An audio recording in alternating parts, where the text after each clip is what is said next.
ces deux corpus, ces sources saintes de l'islam sont nées dans un contexte de guerre civile. Et bien sûr, les différentes factions avaient leur propre texte. Ce qui fait qu'effectivement, il y avait des divergences, il y avait des conflits entre les différentes sources. Le Coran officiel, qui est appelé le Coran de Osman, c'est-à-dire le troisième calife, était un des Corans, mais les partisans de Ali avaient leur propre Coran.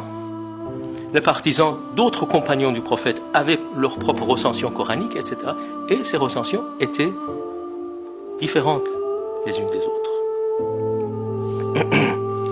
Alors, dans ce conflit, les partisans de Ali soutenaient que le Coran contenait énormément de noms de contemporains de prophètes.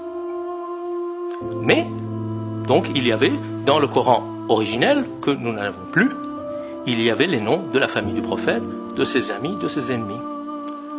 Mais ces ennemis étaient maintenant au pouvoir. Et donc, la première chose qu'ils ont fait, c'est de retirer les noms du Coran.